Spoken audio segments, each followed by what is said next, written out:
নমস্কার বন্ধুরা, আজকের এসবিএফসি ফাইন্যান্স তাদের কোয়ার্টার ওয়ান রেজাল্ট পাবলিশ করেছে। চলো দেখে নেওয়া যাক। প্রথমেই আমরা ফিগারটা চেক করব। এখানে সমস্ত ফিগার মিলিয়ে আছে।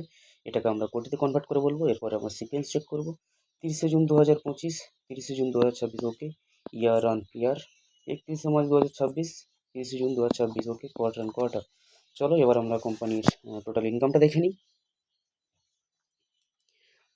আগের বছরে ছিল 388 কোটি, এবার সেটা হয়েছে 491 কোটি। কোম্পানি ইয়ার অন ইয়ার প্রায় 24 থেকে 25% মতন জাম্প দেখিয়েছে। এবার আমরা কোয়ার্টারটা দেখি চলো। আগের কোয়ার্টারে ছিল 454 কোটি, এবার হয়েছে 491 কোটি। কোম্পানি এখানেও জাম্প দেখিয়েছে প্রায় 8%-এর আশপাশে। ঠিক আছে, এবার আমরা কোম্পানির খরচাটা দেখে নেব।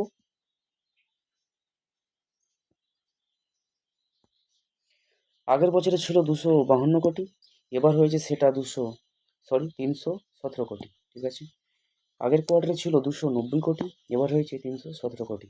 ঠিক আছে, আমরা কোম্পানির খরচাটাও দেখে নিলাম। এবার আমরা কোম্পানির নেট প্রফিটটা দেখে নিই চলো। আগের বছরে ছিল 100 কোটি, এবার হয়েছে 130 কোটি। ঠিক আছে, নেট প্রফিটের ক্ষেত্রে কোম্পানি ইয়ার অন ইয়ার প্রায় 30%-এর আশপাশে জাম্প দেখিয়েছে। এবার আমরা কোয়ার্টারটা চেক করি।